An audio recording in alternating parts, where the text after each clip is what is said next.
Hello. So we are all together here. So thank you very much for taking time to be with us today. So good morning for those who are in Europe, and good morning for those who are in America, and good afternoon for those who are under 40 or 45 degrees in Europe. So we have the chance to have with us Dixie Dansercoer, the great polar explorer. And we are going to discuss today about our polar expeditions. So a few words about Expeditions Unlimited and Polar Experience. Expeditions Unlimited is a French-based company dedicated to mountaineering and polar expeditions. And in the past 7 years, we've had the chance to work with Dixie and with his Polar Experience team in order to design and to implement the most spectacular polar expeditions. So the idea today is to talk about what we call the level 1 and 2 expeditions and the trainings. And then on the 28th of August, after the summer, we'll talk about the level 3, which are the most extreme expeditions like North Pole, South Pole, Greenland crossings, west to east, south to north. So today it's for people who want to discover and who want to train in order to be able to reach the, I would say, the most extreme expeditions. So remember 28th August for the level 3 expeditions again. And let me give you some hints about how this works. So you can ask questions and chat through the tabs which are on the top right of your screen. You see the chat tab. So the chat tab, you can write whenever you want, and everybody sees what you write. And the questions are the questions you can ask during the conference. And what we'll do after the conference, which will last about 20, 25 minutes, maybe 30, then we will wrap up the questions and then we will answer them. Okay? So I give la parole, we say that in French, to Dixie. Dixie, thank you very much. Good morning, everyone. So yes, from my side, it's a pleasure to be virtually present and give you a solid introduction in our cooperation with Expeditions Unlimited. We have a very fine relationship with the people at Expeditions Unlimited, and that's the basis of working together well. The questions that you'll ask, I will try to answer as much as possible. However, we have limited time, and so I'll have to go through this presentation rather quickly. We have initiation weekends foreseen, so we fill those with 2 solid days of even more details. But let's go through the presentation, and we'll go from there. As you know, we travel to the most extreme parts of our globe, literally North and South Pole, and then in subarctic and subantarctic. That's our playground. I have a hard time introducing myself, of course, but it's with great love and passion for polar expeditions that I'm now entering a new phase of my career, namely guiding. This is a presentation of the most ambitious expeditions I've done with a number of colleagues. Quite extreme because they last very long, up to 100 days on the ice. That's not given for everyone. So we take that down to expeditions for you between a week, 2 weeks, sometimes a month.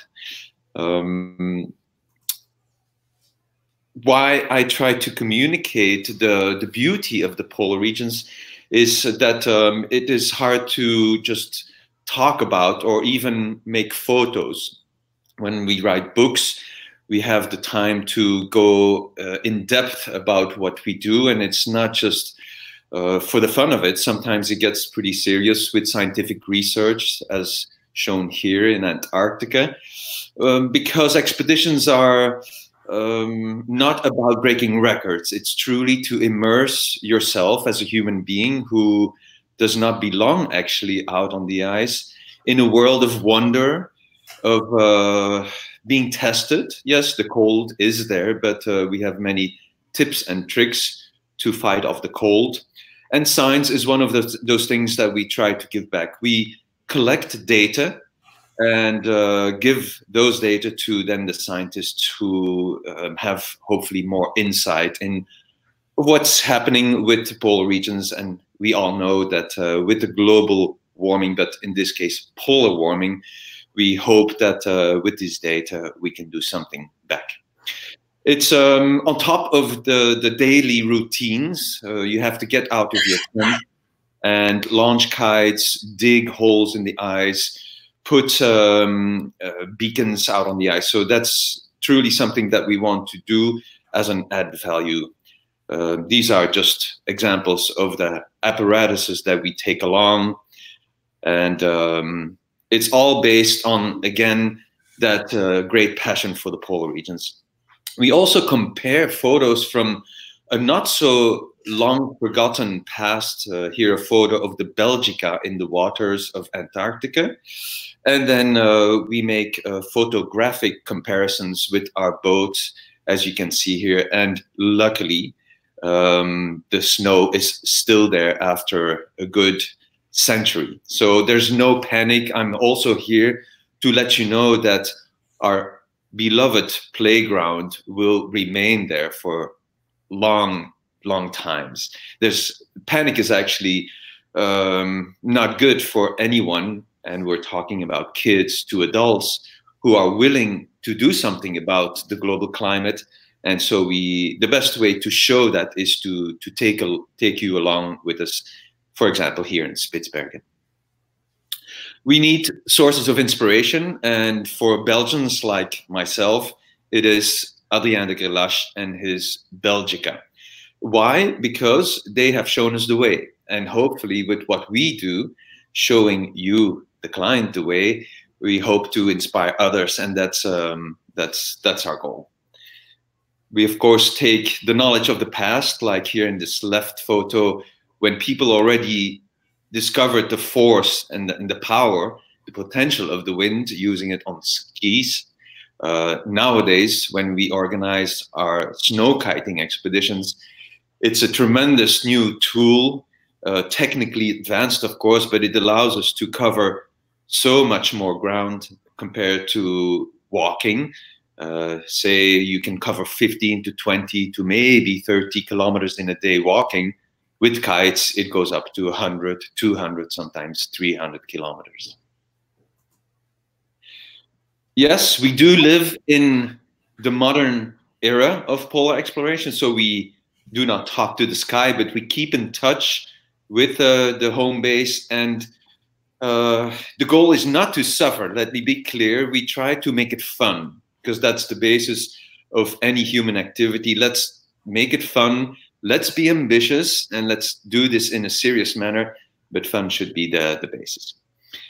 One big part of polar expeditions is, yes, that there's so much equipment involved, and every piece of equipment needs to be solid, easy in use. So it takes up a lot of my time to bring to the field the best equipment possible, because there may not be any compromise on the quality of equipment. Good, warm sleeping bags, spacious tents, and in that tent, you take care of yourself.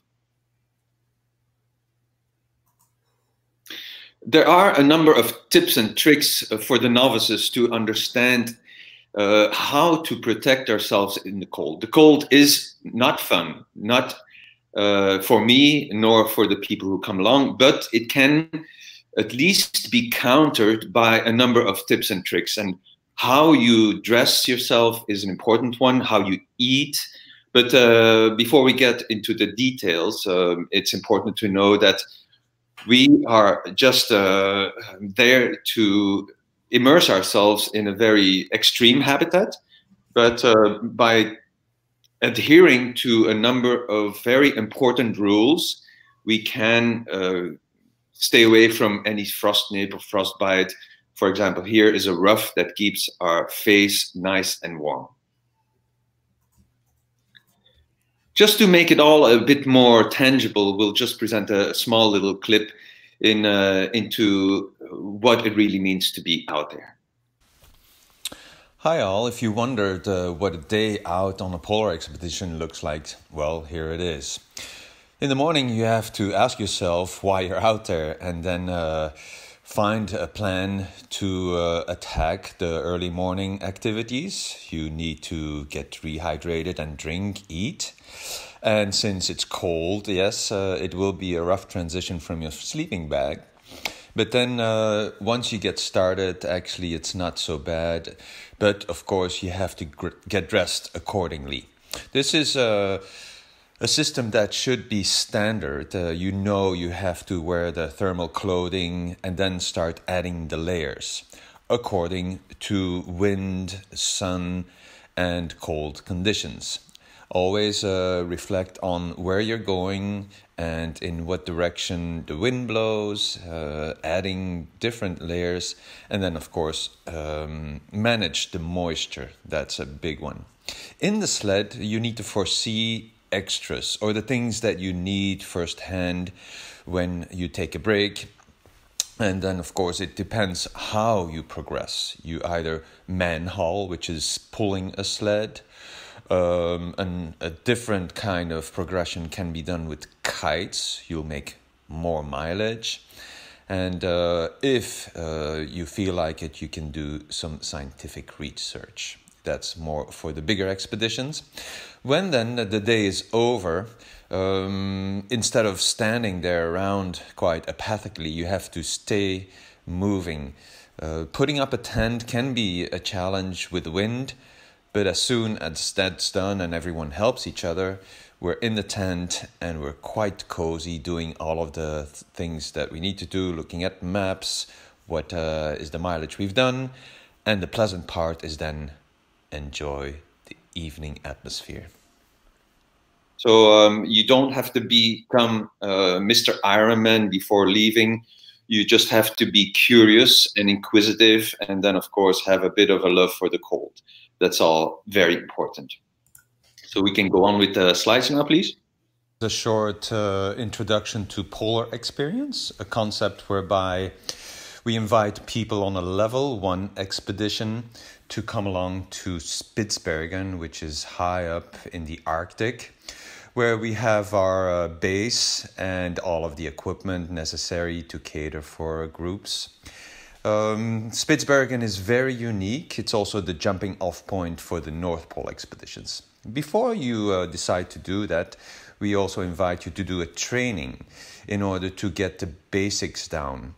A training can be in Belgium or anywhere else on the planet with a bit of academics, insight in the equipment, and then all of the basic qualities that a good polar explorer needs to develop.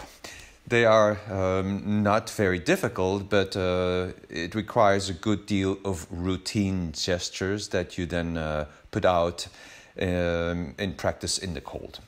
The destinations that we offer are Spitsbergen, a little lower, Iceland, for sure Greenland, and then the rest of Arctica pretty much, Siberia, Lake Baikal, for example. And the reason why we have different levels is that it changes with the length of the expedition. It can be on foot, it can be on skis, snowshoes, with kites or without kites. But when we do the trainings, there's of course focus on the physical readiness, a bit of flexibility, a knowledge of the polar regions when it comes down to weather patterns. Clearly, we feed people. And then a lot of equipment knowledge. Also technique in walking, technique in pulling sleds. But in order to make the first confrontation with a polar experience a good one, we provide all of the equipment. There is no need to bring anything except for your clothing. So there's no need to go out there and buy sleds, harnesses, stoves, tents. It's a very long list. Now, it's up to the participants to get to know that equipment, and working with a stove can be dangerous in a tent. So we need to be careful and practice numerous times the safety precautions. Once out there, it all becomes clear. You will see why a sled answers the call of gravity and how you can pull it in an efficient manner. People come alone for various reasons. They come with their daughters, with their spouses, with their mothers. It's all a very intense experience. The interaction with the other team members is just as important. Staying warm in whichever way. Managing the moisture is a big one, as you can see here. We keep all the poles in the tent so as to not have to put them in the tent every evening again. And then each individual manages his or her own sled. Some people keep the smile on the faces. It's a challenge. It's a bit of an introvert battle with oneself. It can be a little bit difficult, but the more experienced you get, the more pleasant it gets, and the more time you have to interact with nature, take photos, or have a talk with an interesting participant. It would be wonderful to have you on board this next winter. We have in March Polar Experience Level 1 in Spitsbergen and Level 2 in Lake Baikal. Welcome to our clinic Snow Kiting in Hardangervidda, Norway.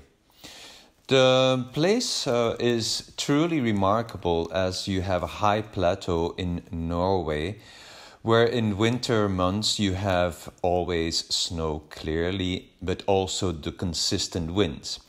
We offer these kite courses, snow kite courses, offering all of the equipment, so you only need to come with your own winter clothing, and then we provide pretty much everything. The kites are specifically made for snow kiting, so no inflatable kites, but land or snow kites as we call them. And then the clinic starts with management of the kite, which is a big step for most people, as these kites, these traction kites, have a lot of power. So at first you learn how to attach it to your harness, then learn the weather window, the wind window, where the wind pulls the most and where it generates maximum power, and how to then steer the kite in all possible directions. The smaller kites, as you can see, move quite nervously in the sky, but there is no way around it. When the wind is hard, then you need to reduce the surface of the kite. As we have also less windy days, then we'll take bigger kites.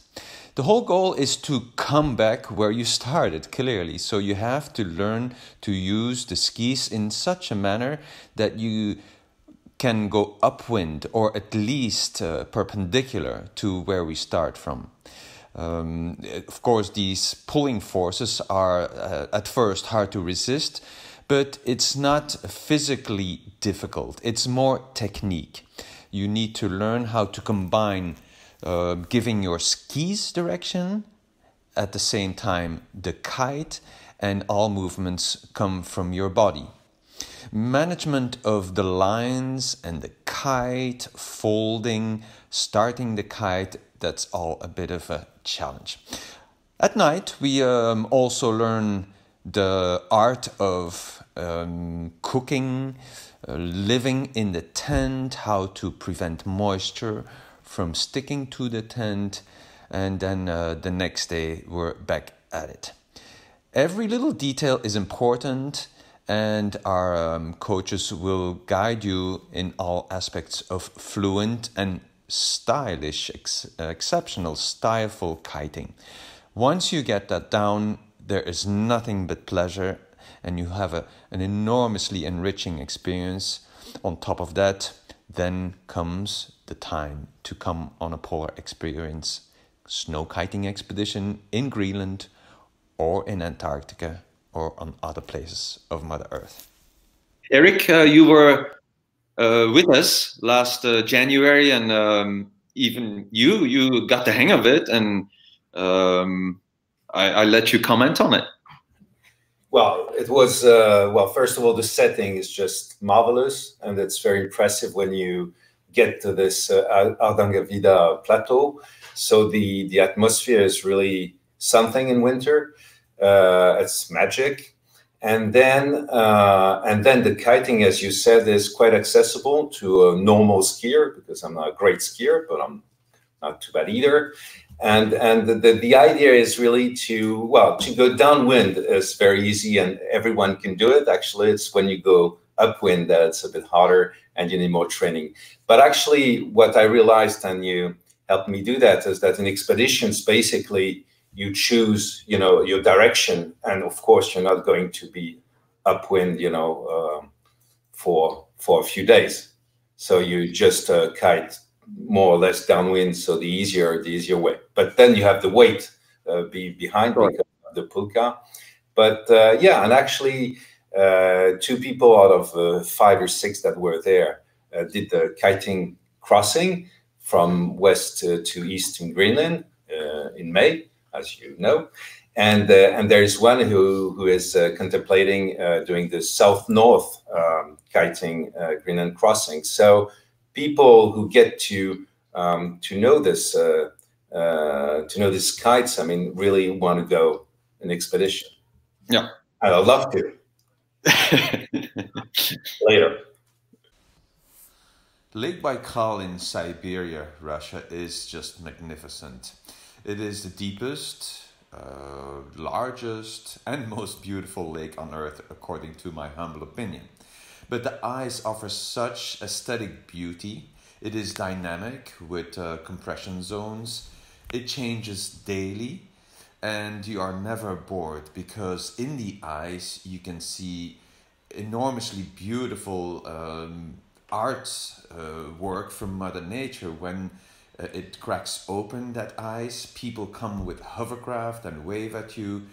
Aesthetic beauty is the one thing that I came back with. And of course, it's a place where you can always head to the shorelines and meet some of the people. But what keeps us busy is just pleasing the eyes. We walk on boots and little crampons over a distance of 180, sometimes 190 kilometers. Baikal is Russia, Siberia. So the people there are so kind. Unlike what we get from the press, where the Russians are just bad people on every level, these people were the kindest possible. They were so concerned about the image of Russia as a whole. So we were just treated like kings. I must tell you that, because it was a wonderful experience. So that for Lake Baikal. Did you want to add something? No, not at all. We have a few questions, so whenever you feel it, we can start with the questions. Absolutely. So again, the Lake Baikal, just to illustrate, is walking. We provide the warmest polar boots possible. They're very flexible, no blisters at all. Not possible. They are good to -100, they say on the boxes. So, but for the rest, everything is provided. People who come along on level 1 and 2 expeditions only need to bring their polar clothing.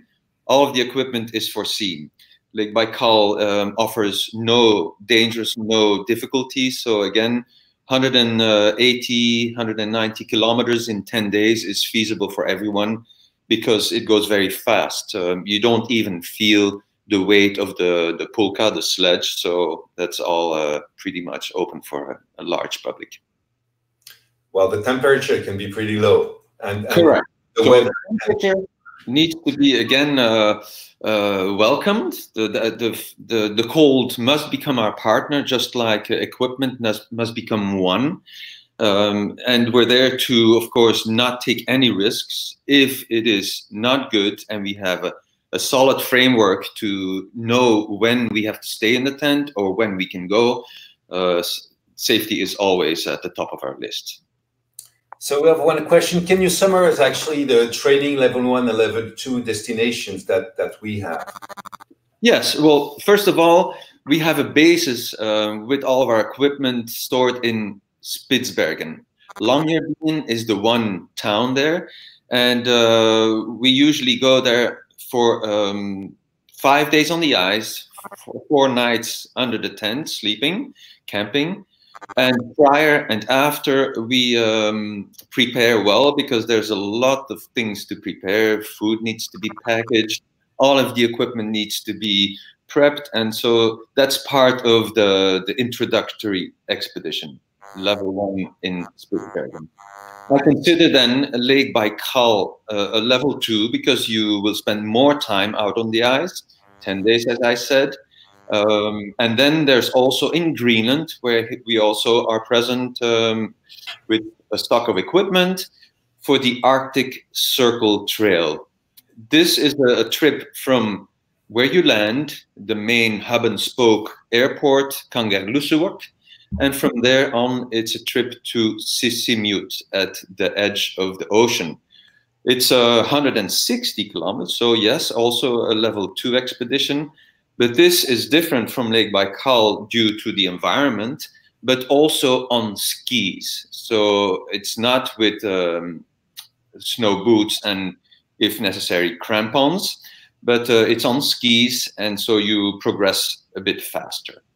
Upon arrival at Sisimiut, a nice Inuit village, we will be flying back to Kangerlussuaq. We have this question about Iceland, because it seems that you used to go to Iceland. Are you doing Iceland any longer? Well, as you mentioned, we've done it enough to know that Iceland is a destination that is very tricky and difficult to assure a pleasant and successful expedition due to its lower latitudes, meaning it's quite low. If you look at the map, the world, the globe, it's quite low, which means lower temperatures and humid. And on top of that, you have the very regular storms.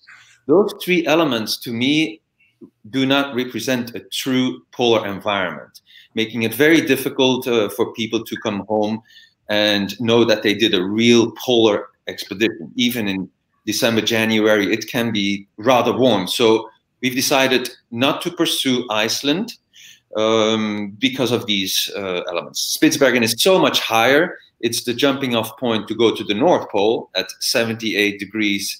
That's quite high. So we try to guarantee at least a deep polar experience. So there's a question about the equipment, because obviously we need a lot of equipment. Do we have to buy all those, or is there? No, absolutely not. I just mentioned we store our equipment in those various locations, one in Antarctica, one in Greenland, and one in Spitsbergen, and another one, a hub and spoke in Belgium for other destinations. So to familiarize the clients with this equipment, we do these training weekends, which is an absolute must. I consider that as a real must, because you have to feel the equipment, you have to know how to work with the little stoves that are the one and only thing that can be a danger, because it's fire, and you know, a bit of routine in manipulation of the equipment is necessary. So in order to answer your question more concretely, we provide all equipment. Another question is regarding the levels. So does it mean that to go into level 1, you need to have those trainings, and in order to go to level 2, you need to do level 1, and then to go to level 3, you need level 2? Is it very strict, or how does it work? No, we of course know that there are people who are already experts in cold trainings or cold immersions, winter camping. So in order to feel the qualifications of the client, I prefer to have an online or a physical meeting with these people to see what their expectations are, and then see what their experience is. And in that respect, I can always invite them to immediately, for example, level 2 or level 3. But for novices, it is a must to do the training. Then we have a question from Stefano. Any plan to make journalistic reportage about the science aspects of your expeditions? No, we are not well placed to have conclusions. We are not true scientists. We do the work out in the field and then provide the data to the scientists in, for example, in Université de Grenoble, the glaciology, or the people at the European Space Agency. So we just provide the data and then we leave it up to them to analyze and put it in a greater perspective. Okay, and then we have one last question. What are your next plans, you personally? Well, I'm too young to just guide. I have 2 more expeditions next year, of course, south to North Greenland kiting. That's a long-haul expedition, 2,000 plus kilometers. And then in 2021, I have an expedition planned with my expedition partner, Alain Hubert, starting from the North Pole to Siberia, which is a counter-current expedition because the Arctic drift starts at Siberia, goes to the North Pole, and then to the northeastern coastline of Greenland. And we have created a craft that allows us to be in open water for longer times. When we arrive in, I would say, June, hopefully at the Siberian coast. This is a complex expedition, but very much looking forward to it. I think this is all. If no one has any more questions, can you give us a few words about the kiting book that we're planning to publish maybe in the next few months? Yes, absolutely. It's the manuscript is finished. Actually, the whole goal of the book is to again show the wonders of snow kiting. It's pretty much a photo book with explanation of what snow kiting is. It's a unique book because snow kiting has not seen a book on the market yet. And since we try to be the experts in the field, especially on expedition snow kiting, I thought it was a wonderful idea, together with you, of course, Eric, because you'll be co-editing. Yeah, it's a wonderful tool to visually hail the sport of snow kiting. And we've interviewed experts, each in their field: speed snow kiting, trick snow kiting, expedition snow kiting, and so on, to give their opinions, their expertise. And yeah, it's one of those things, again, that without too many words, you see I hesitate, I stumble over my words. When you see imagery, when you read expedition accounts, it suddenly becomes a little more clear. Well, it's true that kiting in the polar world, in expeditions, is really a breakthrough. I mean, it's something that makes the experience very different. Because yeah, on top of that, it's crazy how suddenly there is no more physical effort. You don't feel the sled behind you anymore. Even when we started to do our 5,000 kilometer round Antarctic expedition with a sled weighing 200 kilos, after the initial start, the rest of the day, it just, with the inertia of the sled, you don't feel it anymore, which is so wonderful, because I know how heavy these sleds are when you have to pull it for 100 days in a row. So it's amazing. And it's also, it's all about technique. It's not hard. Once you have the technique down, it's really steering with 2 fingers at the bar, and you see the world go by. It's wonderful. It is. So and I think that Katja is online. Katja, come along. I can share those wonders. So this is a good transition for next level expeditions, for level 3 expeditions. So everybody, just note in your agenda that we have this next web conference on polar expeditions level 3 on the 28th August 19, so in about 2 months from now, about same schedule, but you'll receive an invitation. Thank you very much for being with us tonight, and well, we wish to see you soon on the snow and on the ice. Goodbye, everyone.